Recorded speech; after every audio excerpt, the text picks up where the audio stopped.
പെട്ടെന്ന് ഒരു ദിവസം എൻ്റെ ചെറിയ മോള് പറയാ പാത്ത വേണമെന്ന്. സംഭവം എന്താണെന്ന് മനസ്സിലായോ? പാസ്ത വേണമെന്ന് ചോദിച്ചതാണ് കേട്ടോ. അപ്പോൾ നല്ല ഹെൽത്തി ആയിട്ടുള്ള പാസ്ത റെസിപ്പിയാണ് നമ്മളിന്ന് ഉണ്ടാക്കുന്നത്. അതിന് വേണ്ടിയിട്ട് ഒരു പാത്രത്തിലേക്ക് ഓയിലും ഉപ്പും ഇട്ട് കൊടുത്തിട്ട് പാസ്ത വേവിക്കാനായിട്ട് ഇടുന്നുണ്ട്. ഇത് വന്നിട്ട് ഗോതമ്പിൽ ഉണ്ടാക്കിയതാണ്. അതുകൊണ്ട് ഇനി ആരും അൺഹെൽത്തി ആണെന്ന് പറഞ്ഞിട്ട് വരണ്ട കേട്ടോ. അപ്പോൾ ഇതേ മഷ്റൂംസ് 2 ബോക്സ് എടുത്തിട്ടുണ്ട്. അതുപോലെ കട്ട് ചെയ്തെടുക്കുന്നുണ്ട്. മഷ്റൂംസ് ചിലർ പറയുന്നുണ്ട് ഇങ്ങനെ തോല് കളയണ്ടേ എന്നുള്ളത്. അതിൻ്റെ ആവശ്യമില്ല എന്നാണ് എൻ്റെ ഒരു നിഗമനം കേട്ടോ.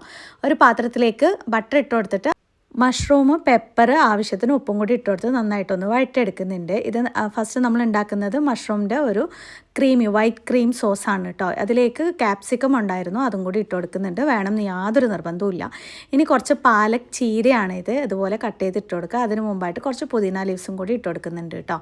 ഇതെല്ലാം കൂടി ഇത് ലാസ്റ്റ് ഒരു സമയത്ത് ഇട്ട് കൊടുത്താൽ മതി. അതിന് ശേഷം ഫ്രഷ് ക്രീമാണ് ഇട്ട് കൊടുക്കുന്നത്. ഇത് എത്ര നിങ്ങൾക്ക് ക്രീമി ആയിട്ട് വേണോ അത്രയും ഇട്ട് കൊടുക്കാം. ഇതില്ലാന്നുണ്ടെങ്കിൽ നിങ്ങൾക്ക് കുറച്ച് കോൺഫ്ലവറും പാലും കൂടെ മിക്സ് ചെയ്തിട്ട് ഒഴിച്ചു കൊടുത്താലും മതി. നല്ല തിക്കായിട്ടുള്ള ക്രീം കിട്ടും. 2 സ്ലൈസ് ചീസും കൂടി ഇട്ട് കൊടുത്തിട്ടുണ്ട്.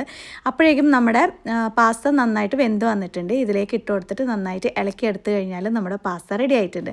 അപ്പോൾ ലഞ്ച് ബോക്സിന് കൊടുത്തു വിടാൻ പറ്റിയ നല്ല അടിപൊളി റെസിപ്പിയാണ്. നിങ്ങൾക്ക് ഇഷ്ടമായാൽ വീഡിയോ ഒന്ന് ലൈക്ക് ചെയ്യുക. അതേപോലെ ചെറിയ കുഞ്ഞു മക്കളൊക്കെ ഉള്ളവർക്ക് വീഡിയോ ഒന്ന് ഷെയർ ചെയ്ത് കൊടുക്കുക കേട്ടോ. കുട്ടികൾക്ക് എപ്പോഴും ഒരേപോലെ കഴിച്ച ഇഷ്ടം ഉണ്ടാവില്ല. ഇങ്ങനെ ഡിഫറെൻ്റ് ആയിട്ട് കൊടുത്തു കഴിഞ്ഞാൽ അവർ നമ്മൾ ബുദ്ധിമുട്ടിക്കാതെ കഴിക്കും.